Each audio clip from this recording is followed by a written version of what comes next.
ये सब लोग हम लोग धरने पे एयरपोर्ट पे बैठ गए। हिंडन एयरपोर्ट पे टिकट कंफर्म हुआ, सामान चेक इन किया गया, यहाँ तक कि बोर्डिंग भी कंप्लीट कर ली गई।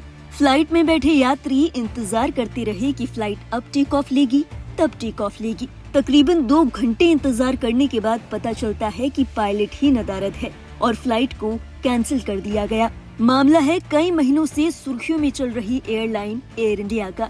खबर के मुताबिक बीते रोज शनिवार को गाजियाबाद के हिंडन सिविल टर्मिनल पर यात्री इंतजार करते रहे। पटना की ओर जाने वाली एयर इंडिया की एक्सप्रेस फ्लाइट 1X2937 को आखिरी समय पर रद्द कर दिया गया।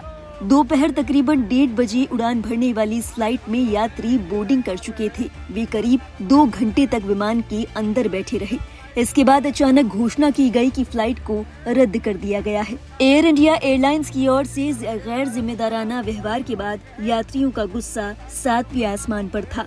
किसी को अपने भाई बहन के पास राखी बंधवाने जाना था तो किसी को अपने घर वापस लौटना था। 2 घंटे तक यात्रियों की किसी ने सुध नहीं ली और फिर अचानक इस बात की घोषणा कर दी गई कि फ्लाइट को रद्द कर दिया गया है। इसके बाद यात्रियों को फ्लाइट से निकलकर कई घंटों तक एयरपोर्ट पर ही परेशान होने के लिए मजबूर होना पड़ा। हालत ये थी कि यात्रियों को कुछ ही घंटों के दरमियान उसी दिन किसी दूसरी फ्लाइट का ऑप्शन तक नहीं दिया गया। यात्रियों को अगले दिन की फ्लाइट का विकल्प दिया गया। हालांकि कई यात्रियों का कहना था कि रक्षाबंधन आज है, ऐसे में आज ही पहुंचना जरूरी है। यात्रियों ने बताया कि वो सुबह 10:30 बजे से एयरपोर्ट पर इंतजार कर रहे थे। घंटों तक इंतजार करने के बाद उन्हें कैंसिलेशन की सूचना दी गई। Aim right, achieve big. At KR Mangalam University, we provide you the platform to turn your dreams into reality. At KR Mangalam University. उन्हें खबर मिली कि पायलट ही ड्यूटी पर नहीं आया। हालांकि एयरलाइन ने केवल ऑपरेशनल कारण ही बताया। ये सब लोग हम लोग धरने पे एयरपोर्ट पे बैठ गए। हिंडन एयरपोर्ट पे है। आज कुछ लोग नहीं बैठ पा रहे हैं, धरना पर बैठ गए हैं। एयर इंडिया फ्लाइट जो है हाल है हमारे देश है वो खा दे रही है, फिटिंग कर रही है। सारे पटना वासी जो है बेघर हो चुके हैं। कैसे चलेगा? इस टाइम पे हम लोग पटना में होते हैं। 10 बजे फ्लाइट दे रहा है, अगला बोल रहा है कल चलने के लिए। ठीक है, कुछ नहीं कर पा रहे। कुछ नहीं, अभी हमें घर पे होना था।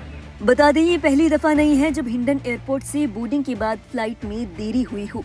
बीते 27 और 28 जुलाई को भी यहाँ उड़ानों में बाधा आई थी। 27 जुलाई को वाराणसी जाने वाली इंडिगो फ्लाइट को सुबह 10 बजे रवाना होना था, लेकिन उसे भी अचानक रद्द करना पड़ा, जिससे यात्रियों को निराश होकर वापस लौटना पड़ा। इस तरह की घटनाओं से लगातार हिंडन एयरपोर्ट का इस्तेमाल करने वाले यात्रियों में रोष बढ़ रहा है। हिंडन एयरपोर्ट के साथ लोग एयरलाइंस की कार्य प्रणाली पर भी सवाल खड़े कर रहे हैं। एयरपोर्ट पर परेशान होते यात्रियों का जब वीडियो सोशल मीडिया पर वायरल हुआ तो लोगों ने तमाम तरह की प्रतिक्रियाएं दी। इसी कड़ी में एक यूजर ने लिखा, जरूरी नहीं पायलट की ही गलती हो, दूसरे अधिकारी भी जिम्मेदार हो सकते हैं। पायलट को ठीक से और समय पर फ्लाइट ले जाने की जानकारी दी गई या नहीं, कई बातें हो सकती हैं। जांच के बाद निष्कर्ष निकाला जाना चाहिए। ऐसे ही किसी को दोषी घोषित नहीं कर देना चाहिए। एक अन्य यूजर ने एयर इंडिया पर तंज कसते हुए कहा, एयर इंडिया एक्सप्रेस में अब फ्लाइट नहीं सरप्राइज पिकनिक मिलती है। एक अन्य यूजर ने लिखा, ये तो प्राइमरी स्कूल के मास्टरों जैसा हाल हो गया। बहरहाल इस घटना को लेकर आपके क्या विचार है? क्या ये एयरलाइंस की गलती है या पायलट का गैर जिम्मेदाराना रवैया? अपने विचार हमें जरूर बताएं कमेंट बॉक्स में। और देश और दुनिया की बाकी अहम खबरों के लिए आप देखते रहिए लाइव हिंदुस्तान। ये सब लोग हम लोग धरने पे एयरपोर्ट पे बैठ गए। हिंडन एयरपोर्ट पे है। आज कुछ लोग नहीं बैठ पा रहे हैं, धरना पर बैठ गए हैं।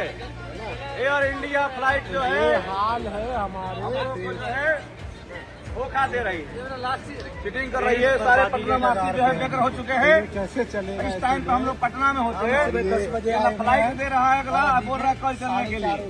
ठीक है, कुछ नहीं कर पा रहे। कुछ नहीं, अभी हमें घर पे होना था।